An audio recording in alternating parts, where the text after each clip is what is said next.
For Christmas, I made my son a little wooden red car.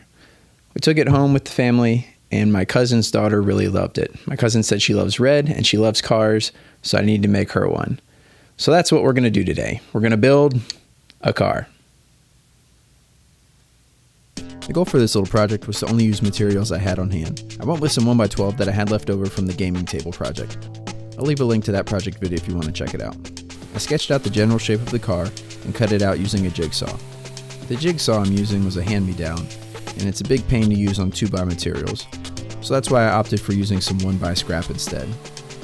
You could probably do this a whole lot easier with a bandsaw and thicker material to start, but I don't have a bandsaw, so the jigsaw is just going to have to do.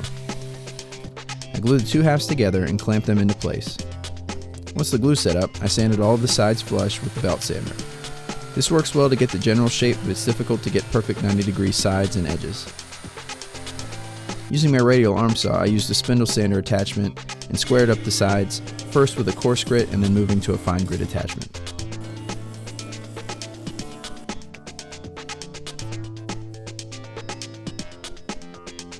From there, I moved over to the router to round over the edges. This really added to the overall feel and design of the car. I used a 1/4-inch bit to drill the holes for the axles, and I had a bit of tear out on one side, but I was able to fix that up a little bit later. I used a large Forstner bit to cut out the window hole, and to prevent tear out this time, I flipped the car over when the tip of the bit came through, and then drilled from the other side. Another tip to prevent tear out is to have another piece of wood underneath what you're drilling. I got ahead of myself and wasn't thinking about that when I drilled the very first hole for the axle. But like I said, I can fix it up later, no big deal. Then I gave the whole car a preliminary hand sanding. Here I used some wood filler to patch up the tear out from the drill press. Since this was going to be painted red, I wasn't too worried about this spot. It was also going to be covered up by the wheels when it was done, so it was good either way. While I was at it, there were a few other small holes and some of the knots I filled as well. I knew later I was going to add some sort of striping that revealed the wood grain, so I was mindful not to go overboard with the wood filler in those general areas. Once the filler dried, I sanded the sides down again on the belt sander and then gave the whole car a final hand sanding, moving up through the grits all the way to 220. To measure the axles, I put 2 wheels on one side of a 1/4-inch dowel and fed the dowel through the holes in the car. Leaving roughly an 1/8-inch gap, I marked a line and then made my cut. Now using my first axle for reference, I marked the dowel again and cut the second axle. The wheels I used were left over from a similar car I made for my son for Christmas.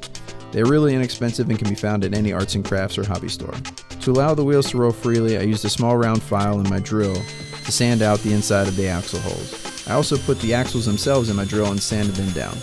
For the striping, I used some blue painter's tape to mask off the general area, sketched out a design I liked, cut it out with an X-Acto knife, and then repeated the same design on the second side. I was really liking the way the grain patterns of the two pieces came together on the front of the car, so I masked that off as well, joining the 2 striping patterns from each side of the car together. I gave it a couple coats of red paint with a light sanding between coats to knock down the raised grain. And once it dried, I carefully removed the tape and cleaned up any of the edge imperfections with an X-Acto knife. From here, got a few coats of shellac. From what I could gather online, this seemed like the best option for protecting the wood and paint without being a huge health risk to the child playing with it. Once it dried, there was a little buildup of the paint and shellac in the axle hole openings, so I cleaned them out again with the round file. I test fit everything as I went to make sure that the wheels would roll freely once everything was put together.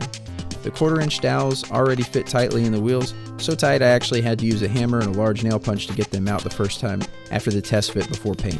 So the little bit of wood glue that I added probably wasn't needed, but it just made them that much tighter and stronger.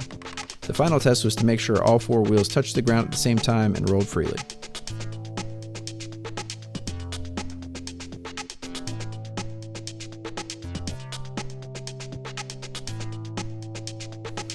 This will be shipping out this week. I really hope that she has as much fun playing with it as I did making it. The last thing to do is just run it through our final quality control check.